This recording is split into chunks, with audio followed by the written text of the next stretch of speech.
teeth cleaned today. Hi, everybody. My name is Rita Crompton, host of Invent America, and we have got Kevin with us today. And Kevin is CEO and founder of FLI Products. And so, Kevin, tell us a little bit about what FLI Products does, and then I've got a couple questions for you. Okay. Well, thanks for having me. First of all, I appreciate it, and it's great to join you again. So our company really comes alongside small companies and helps them through the brand development, in some cases actually product development process, brand development, marketing, and coming up with distribution plans. And so we try to, and in some cases we actually do it for them, but in many cases we're just consulting with them, and we're helping them develop those plans. And then as I said, in some cases we have taken it all the way through to distribution for them, and we market the product. Excellent. Yep. Excellent. So when we had you on the radio, we were talking about the inventor's panic attack. Yeah. Sometimes it's, every inventor I know has run into at some time or another oh my God, you got to be kidding me. What next? And sure. So, then being able to kind of say, take a deep breath, and, this is how we deal with it. So in your experience, what have been a couple of examples of that, that, oh my God moment, and then how do you walk through it or walk them back from the cliff? Sure.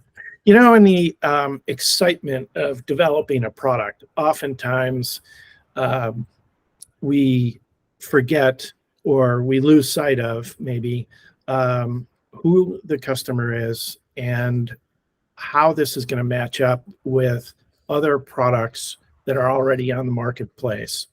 And even though there would be probably unique features and benefits of the product, and obviously something that's patentable, different than everything else, right?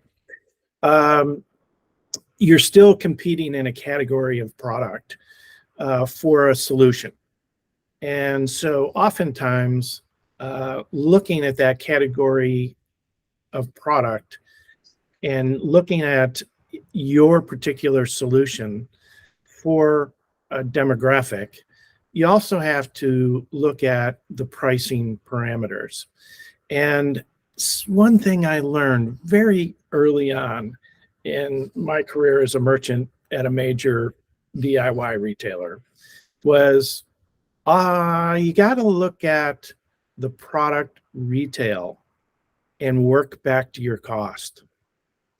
So many times we just want to take a development and look at the cost and then develop the retail from what that's going to be. It doesn't always work that way. And unfortunately, that's where the rubber meets the road. Are you going to be competitive with a solution out there? Maybe it's a premium, but are you going to be competitive with a solution out there that is actually going to sell on the shelf? Yeah. And I tell inventors, it's like you got to work the numbers. Look at the numbers. If you know your product is a $10 retail product, or it should be in that category because of the competing products, and you work back through the multiple of 5, and now you work it from your costs and you work it up. If you're not meeting in the middle, you've got a major problem. Well, early on with prototyping, you can say, okay, Mr. Engineer, design engineer, this is where I need to be, help me get there. And sometimes they can. But if you've already gone through all of the stages, then you've got an, oh my God, this is not going to work for me. Right. And so, we've seen, people come to our booth at the National Hardware Show, and they're already calculating the numbers. And then when the says, well, I can't make it for that. It's like, well, if you license it, maybe you can. The licensee can get it there into that sweet spot, but you definitely have to, it's all about the numbers. And, well, I want it made in America. It's like, that's not always your option. No, unfortunately. And I've run into that particularly very recently on a couple products that I thought this should be a piece of cake to make here.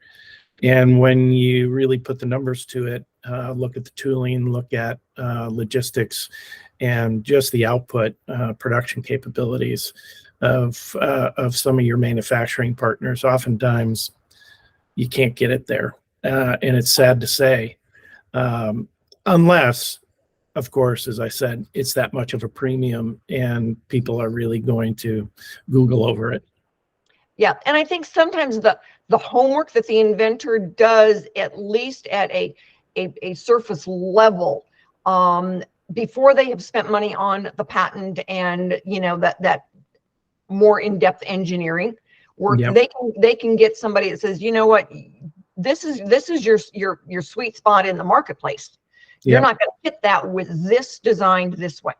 Well, just as like you would do in any typical engineering application, you're going to have gateways that you're going to approach, and then you're going to say, is it a go or a no-go?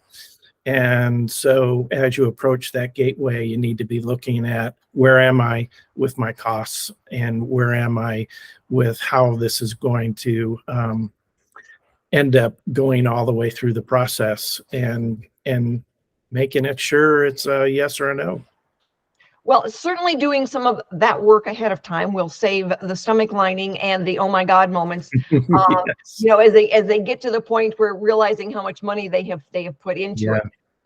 So thank you so much for your time and your expertise. And I am sure we'll be doing this again on a different topic. I hope so.